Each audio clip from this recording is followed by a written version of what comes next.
Hello friends. கனடாவில் April 1 முதல் குடியேற்ற விதிகள் விசா கட்டணம் பணி மாற்றம். கனடா அரசு குடியேற்ற விதிகளில் பல்வேறு மாற்றங்களை அமல்படுத்தியுள்ளது. இந்த மாற்றங்களுக்கு பிறகு 10 ஆண்டு கால வயது வந்தோருக்கான பாஸ்போர்ட்டின் கட்டணம் $163 என உயர்த்தியுள்ளது. 5 ஆண்டு வயது வந்தோருக்கான பாஸ்போர்ட் கட்டணம் $122 உயர்த்தப்பட்டுள்ளது.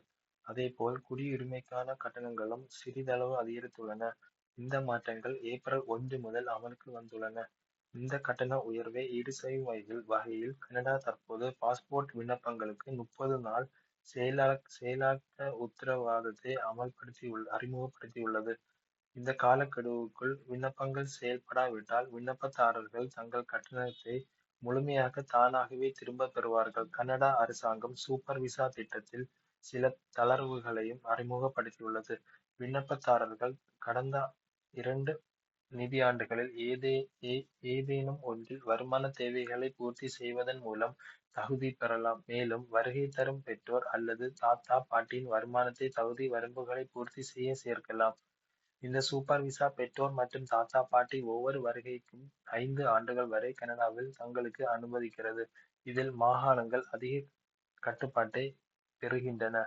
விண்ணப்பித்தவர்கள் உள்ளூரில் வசிக்க உத்தேசித்துள்ளார்களா மற்றும் பொருளாதார ரீதியாக நிலை பெற முடியுமா என்பதை மதிப்பிடுவதில் மாகாணங்களுக்கு அதிக அதிகாரம் உள்ளது.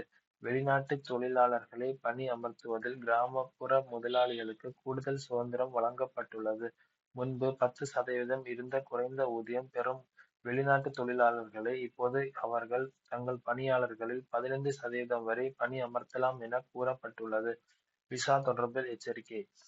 கனடாவில் குடிநுழைவு ஆணையம் தற்போது பயணிகளுக்கு ஒரு தெளிவான எச்சரிக்கையை விடுத்துள்ளது. எந்தவொரு தனிநபரோ அல்லது அமைப்போ கனடா விசாவிற்கு உத்தரவாதம் அளிக்க முடியாது. விசா முடிவுகள் முடிவரவு அதிகாரிகளால் மட்டுமே எடுக்கப்படுகின்றன. விண்ணப்பதாரர்கள் தங்களது விண்ணப்பங்கள் முழுமையாகவும் துல்லியமாகவும் பூர்த்தி செய்யப்பட்டுள்ளதா என்பதை உறுதி செய்வது அவர்களுடைய பொறுப்பு என்றும் கனடாவில் குடிவரவு அகதிகள் மற்றும் குடியுரிமை ஆணையம் தெரிவித்துள்ளது.